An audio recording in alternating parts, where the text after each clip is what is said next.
আসসালামু আলাইকুম এভরিওয়ান, আশা করি আপনারা সবাই অনেক বেশি ভালো আছেন। আজকে আপনাদের মাঝে একটি খুবই গুরুত্বপূর্ণ একটি বহু নির্বাচনের প্রশ্ন নিয়ে আসলাম।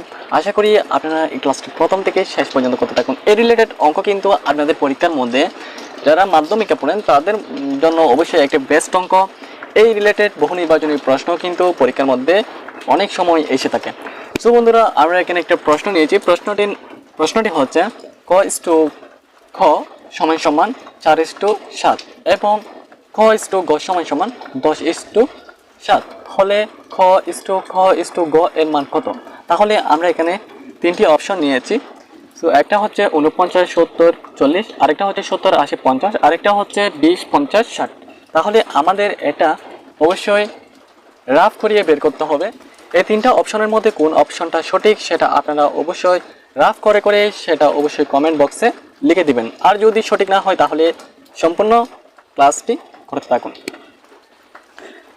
তো বন্ধুরা, আমরা প্রথমে এখানে রাফটা কত প্রশ্নে যাব। প্রশ্নে বলা হয়েছে খ খ গ এর মান নির্ণয় করো। তাহলে আমরা প্রথমে লিখব ক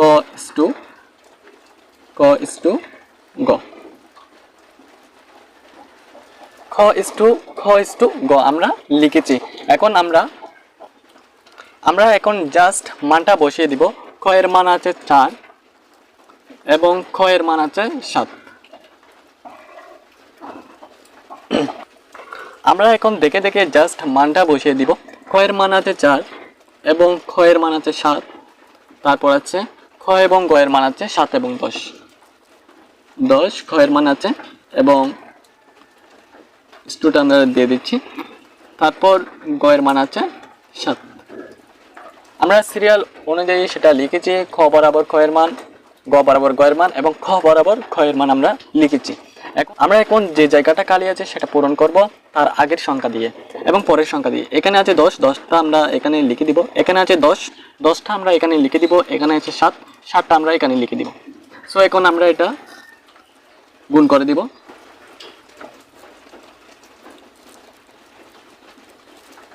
এখন এটা আমরা গুণ করে দিব। অবশ্যই 4×10=40 ইস্টু 7×10=70 ইস্টু 7×7=49। তাহলে এটা যদি আমরা একটু সাজিয়ে লিখি তাহলে সেটা হচ্ছে 49:70:40। এটা যদি আমরা এখন উত্তরের সাথে মিলিয়ে দেখি 3 নম্বরের মধ্যে তিনটা অপশনের সাথে যদি আমরা এখন মিলিয়ে দেখি প্রথম অপশনটা মিলেছে, তাহলে এটাই হচ্ছে আমাদের উত্তর। এটা হচ্ছে 49:70:40, এটাই হচ্ছে আমাদের